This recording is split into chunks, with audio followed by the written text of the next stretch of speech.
different, you know, pockets in different areas.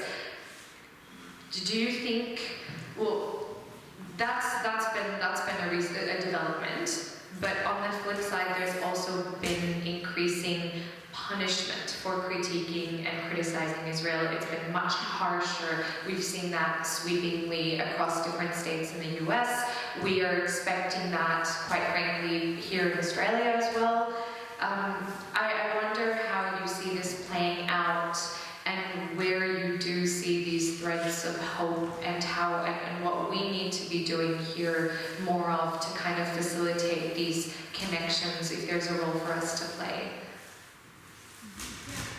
You know, it's not I mean, you know it, it's not a privilege of the international community to, entertain us with facts about our... The international community is very deeply invested in the project of oppression and occupation in Palestine. So the first thing I would say is that there is a lot of information if decent human beings around the world don't want to be a part of that, and as long as we are not anywhere, not inside Palestine, not outside, actively acting against it, we are a part of it just through our tax monies that, believe me, wherever you are, they go there. Or through the political support of your government or whatever.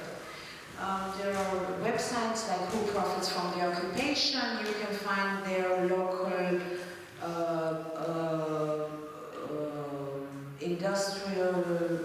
industries or whatever from your own country or each country that are invested in the occupation and have a stand because it's in your name. One word about how hard it gets to criticize Israel, I think one of the most horrifying and despicable trends that very aggressively pushed by Israel and its allies across the world is calling any criticism on Israel anti-Semitism and any human rights activist an anti-Semite. This is, I cannot tell you in how many ways it horrifies me. At first and most, as a Jew, I mean, with a very deep Jewish identity, it's horrifying. And it's a good opportunity to really thank the Australian Jewish Democratic Society because it takes a lot of guts to step out of that matrix and say, no, Zionism is not Judaism, and this is actually a daily violation of every Jewish value that I can think of.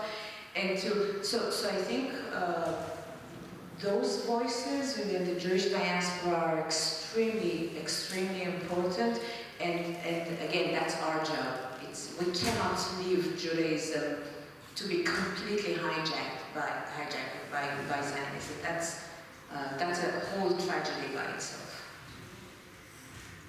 Thank you so much, Orly. I'd like to open the floor up to questions from the audience. I will note that unfortunately we only have one working mic at the moment, so either you can come up and I'll pass on the mic to you, or if you think you're loud enough, and I'll happily repeat the question to the audience to make sure that no one misses it, if that's okay.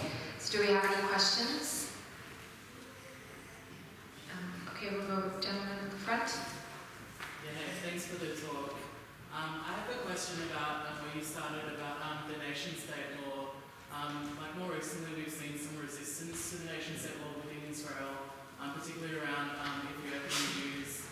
There was like, I was reading on the way here that there was a person that was shot, and there's been a bit of a Black Lives Matter sort of movement within Israel at the moment. My question is like, has there been attempts to sort of link up with Palestinian struggles around this sort of question? Particularly because there has been also a rise in more Palestinian struggles around goods and that sort of thing. Is there any like on the ground activist stuff that's drawing solidarity between these two groups? Sorry, can you repeat? Yeah, the question was about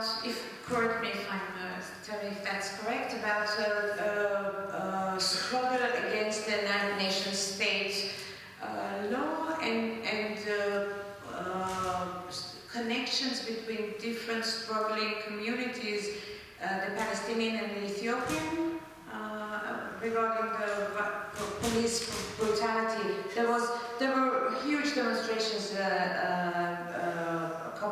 last week actually, following the deadly shooting of a young Ethiopian Jewish kid was shot dead by police, not for the first time, and it sort of echoed the Black Lives Matter, the Ethiopian protest.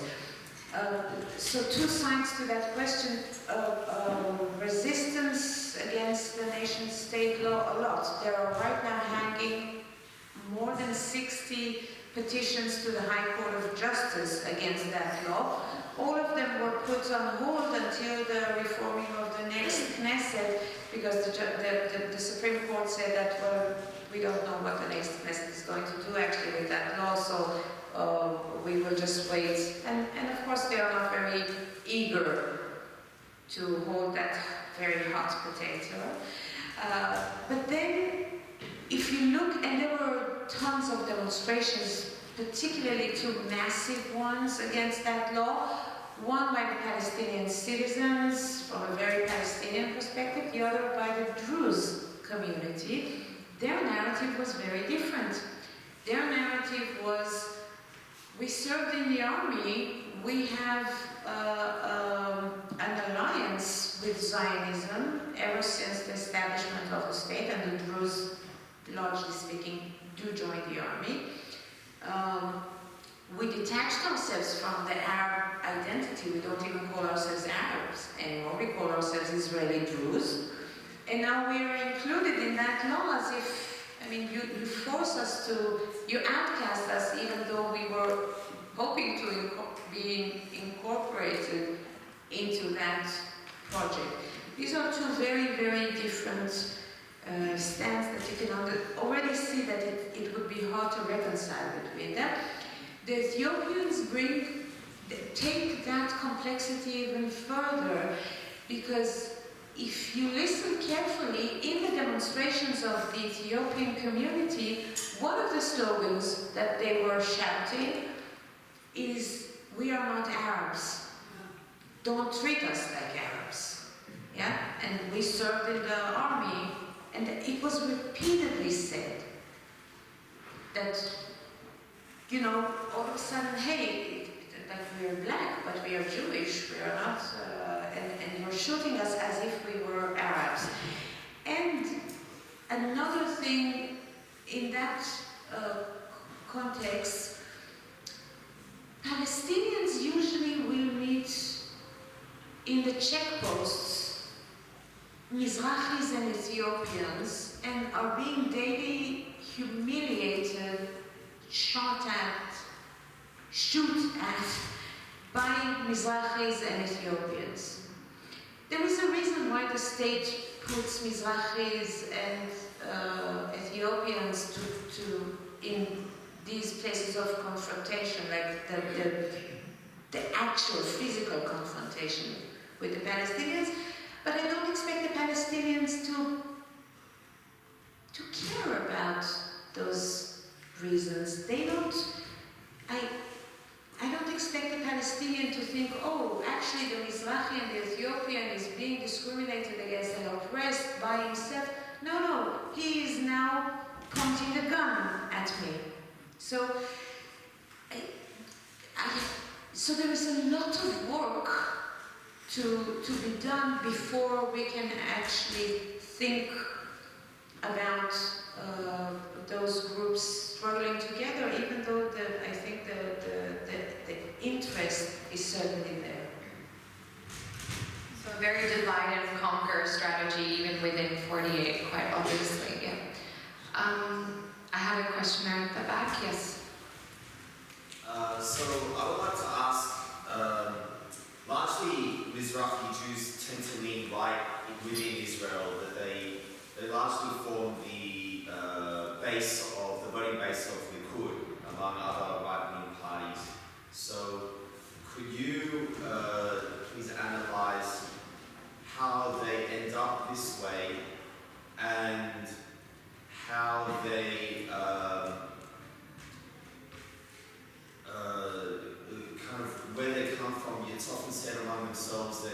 we know what it's like to live among Arabs, and so that's why we are racist to Arabs.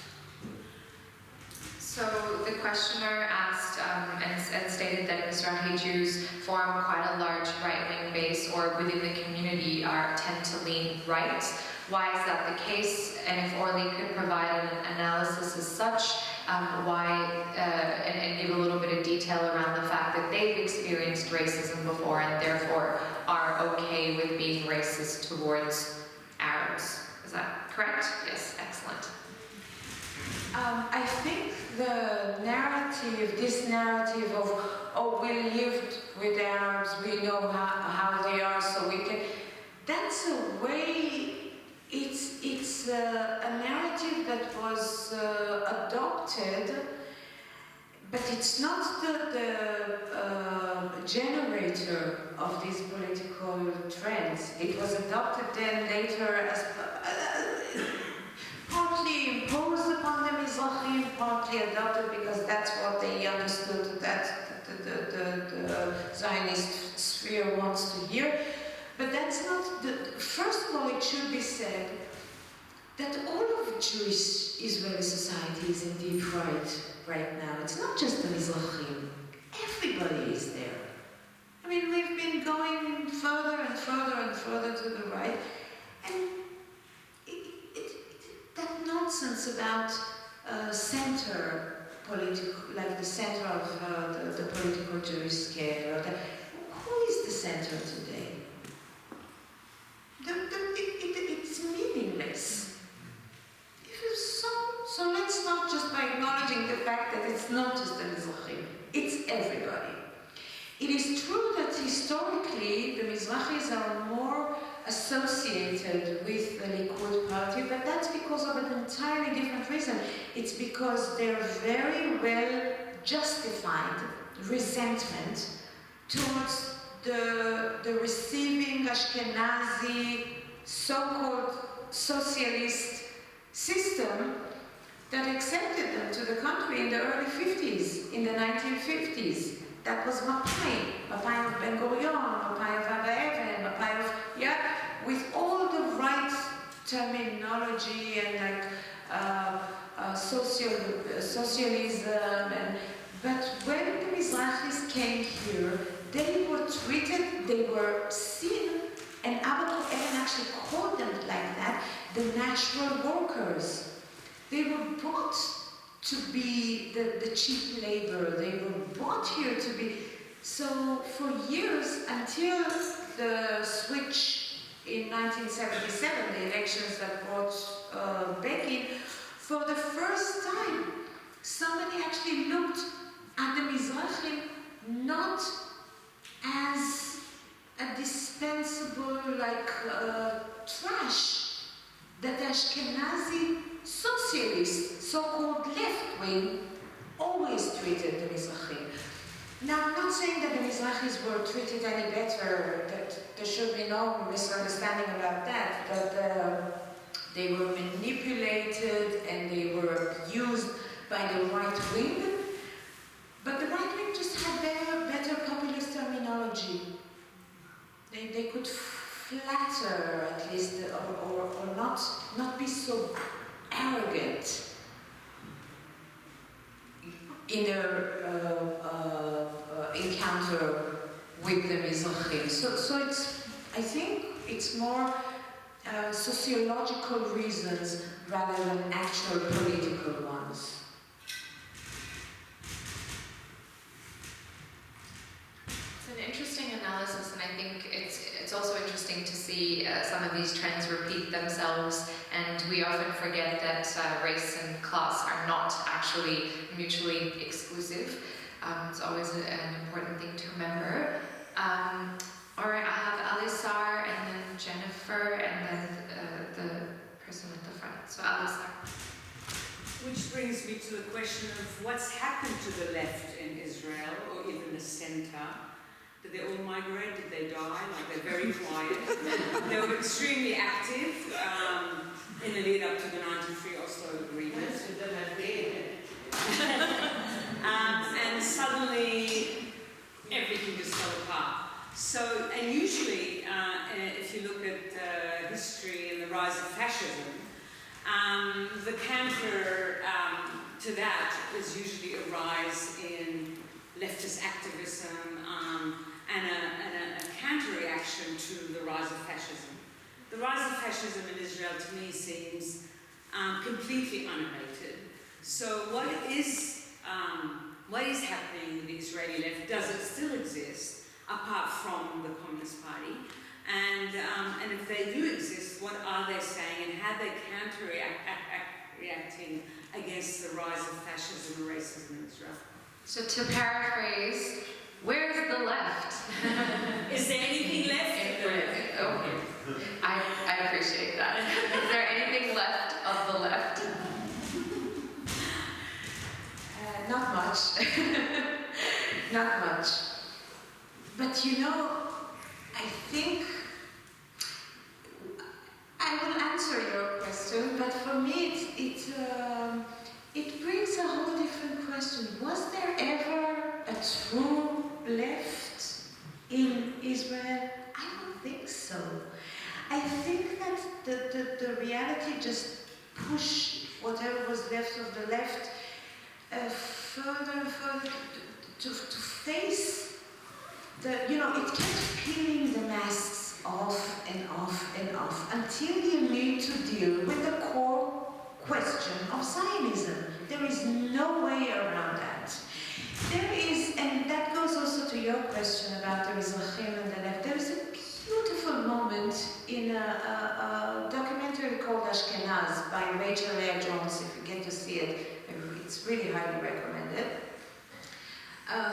Jamal Zaharka, the Balad parliament member, he stands in front of the closed gates of the kibbutz that was built on his family's original land. He cannot enter, of course. And then really, literally with tears in his eyes, he says, you know what? I'm not worried about those Mizrahis who sing death to Arabs in football courts. The ones who stole Palestine from us are the Ashkenazis who sang Hebenu Shalom Aleichem, we brought peace upon you. Yeah, that was. Again, it brings me back to the question, what was ever left? What was considered ever to be left in Israel?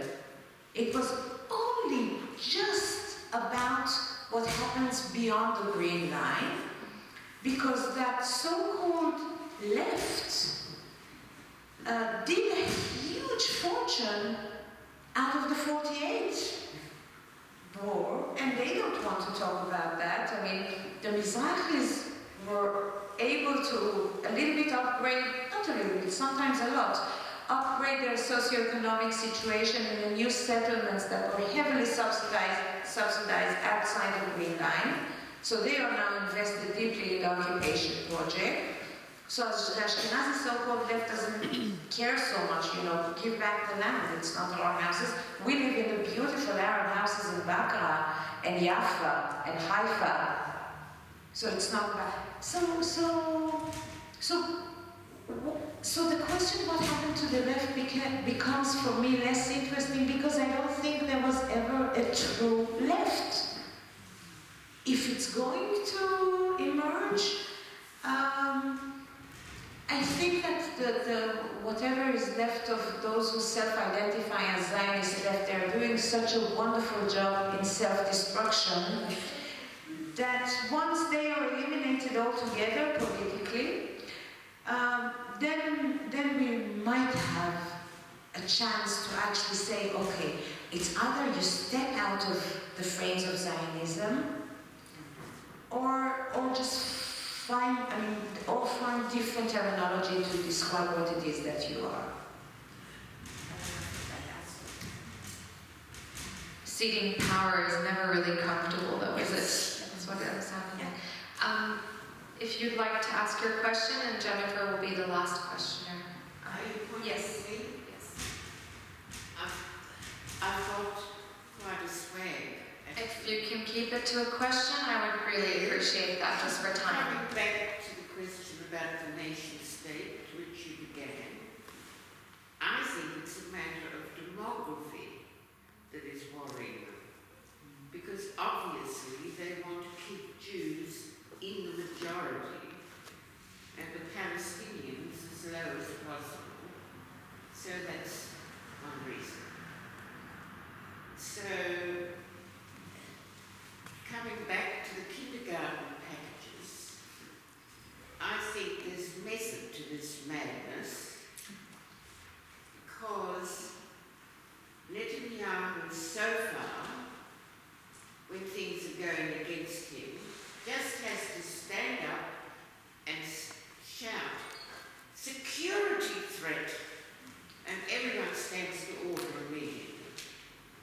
Which brings me to another question.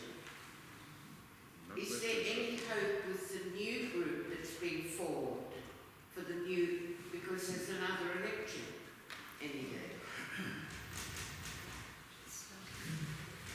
Yeah, the question was one about demography and nation-state law, the magic word security, and how they and the upcoming elections, right?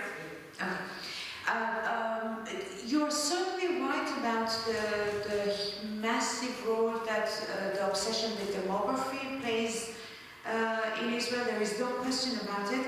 I don't think that it's related to the nation-state law, because again, that was the most immediate project for the first few decades. We are past that stage by now. The demographic war was by restricting Palestinian growth, not building new Palestinian cities and towns, not allowing reunification of Palestinians. There is a law against that, yeah, the law against reunification of families that I'm sure you're well aware of. And on the other hand, encouraging Jewish immigration in any way possible. The nation-state law is not about that. It has very little operative elements to it. It's a declarative one. Security, no doubt. But then again, if you want to really understand, just one remark about that. The fear, the security fear inside the Jewish community is very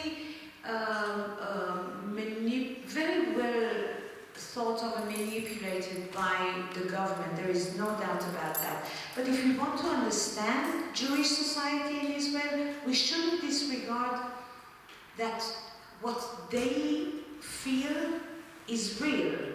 It doesn't change the fact that the fear itself is baseless. But when you are manipulated into fearing, then you fear, and then your fear is real. And we need to take that into consideration. There's no point in dismissing that, just by saying that the fear is baseless. It's very handy. It is handy and it's been manipulated and everything, but we should keep in mind that people, well, you know, it worked. The manipulation worked.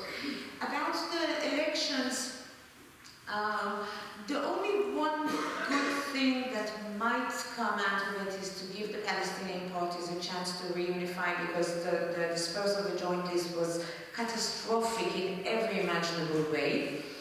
And they are still banging at each other's head at these very moments, so I hope that will work. Other than that, I think that the right wing will only get stronger.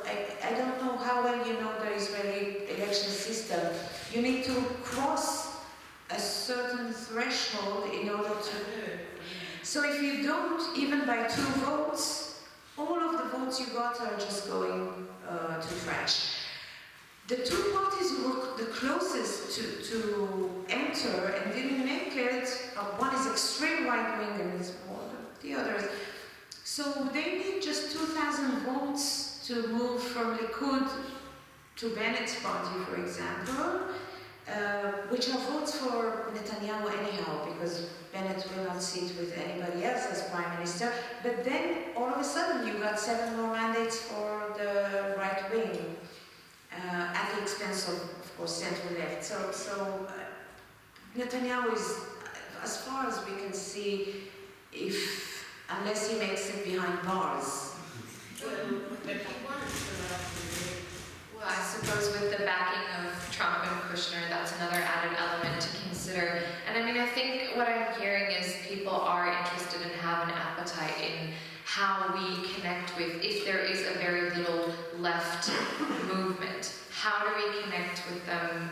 What do we need to be doing to support from the outside? Is it our place? Or is it really for the Palestinians within 48 to be leading and calling on allyship from your communities, the decolonizing those communities, re-educating them, that sort of thing. So, I mean, maybe in your very quick closing remark you can touch on that, but I am mindful that I did say one last question. So we'll have Jennifer, because she had her hand up earlier. Question. Thank you for your talk. Part of my question comes from your telling us about your daughter's education. And I'm not sure if I answered correctly, but you mentioned that after she finished preschool, she went to an Arab Jewish school. And I was aware that the Israeli education system was divided for Arab citizens of Israel, Palestinian citizens of Israel, and Jewish citizens. But is the Jewish education system within Israel similarly divided? And that was my first question. My other question is related to us and to do with the left and workers' rights. I've heard of an organisation called Kavlaved, I'm not sure if I pronounce it correctly. It's supporting the workers who are not helped by the trade union movement. Oh, Kavlaved, Yes. Yeah. Thank you for saying that. Sorry. And its role and why there is a need for such an organisation when there is an official union movement. So two separate. Thank you. So the first question is regarding the schooling system. So within 48 there's Palestinian schools, or schools for Palestinian citizens, and schools for Jewish citizens. And are those Jewish schools also further divided? Is that correct? Yes. And the second question is... Sorry, and the effects of that on the society. Sure. So if that sort of divide and conquer mentality is basically internalized within the education system. And the second question was regarding the organization and whether its work is necessary and what you see, how you see that playing out. Yeah. That's awesome. So regarding education, the Jewish system is very much divided, but it's not necessarily a thing of divide and conquer, because it's by the will of the communities themselves. So we have the ultra-Orthodox that have their entire separately education system. By the way, an entire separate one for Ashkenazis, an entire separate one for Mizrahim. Then you have the national religious educational system, which is more like they pretty much share the same curriculum, except for more intense Judaism studies, the Jewish subject, and of course they are much more militant. Those are Naftali Bennett's people. Yeah. By the way, just to Netanyahu just very, very recently appointed one of the Kahanists that entered last time with Bennett to the Knesset as our Minister of Education. And his comment from yesterday was that correctional treatments to gay people is necessary in the country. That's our Minister of Education right now. And that is very much the sentiment of that educational system, the national religious. And then you have the secular, and those are all within the public sphere. Then you have the private, all sorts of, anthroposophian school, whatever. So our school was one of those private ones. We paid a lot of money actually for the privilege of our kids going to school together, because the public education just doesn't have that. Regarding Kavlaved, it's an organization that specifically deals with the rights of the asylum seekers and the non-Jewish, non-Palestinian refugees in Israel. There is a definite need for that, because these people are all an illegal position in Israel. Israel doesn't have migration policy whatsoever, except for one thing. If you're Jewish, you can come in. Yeah, there is no, if you're the right kind of Jewish, because the Ethiopians are waiting quite a long time in Ethiopia. But basically that's it. So every other person who gets inside, who manages somehow to get inside, is illegal. And therefore he cannot even become part of the unions. Although we have quite strong unions in Israel, but they cannot even, and the regulations imposed on them are horrible. For example, you know that the state takes 20% of the salary of each refugee or asylum seeker, 20% each month. And these are people who get, like, minimum wage doesn't apply to them. So it's a sort of a deposit with the promise that when they leave, they will get it back, so to encourage them to leave the state, but of course they will never see that money again. The state is simply, very simply put it, just stealing money from these people. So yeah, they definitely need somebody to look out for them separately from unions. Okay.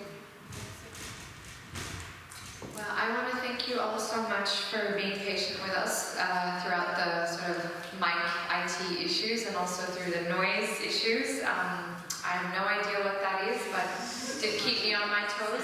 Really exciting. Yep. And also for trusting us too, as women of color, to be able to do our jobs properly, to be able to speak for ourselves. I appreciate that, for the space. And once again, I would like you all please to thank our incredible speaker, Orly Noy. So please put your hands.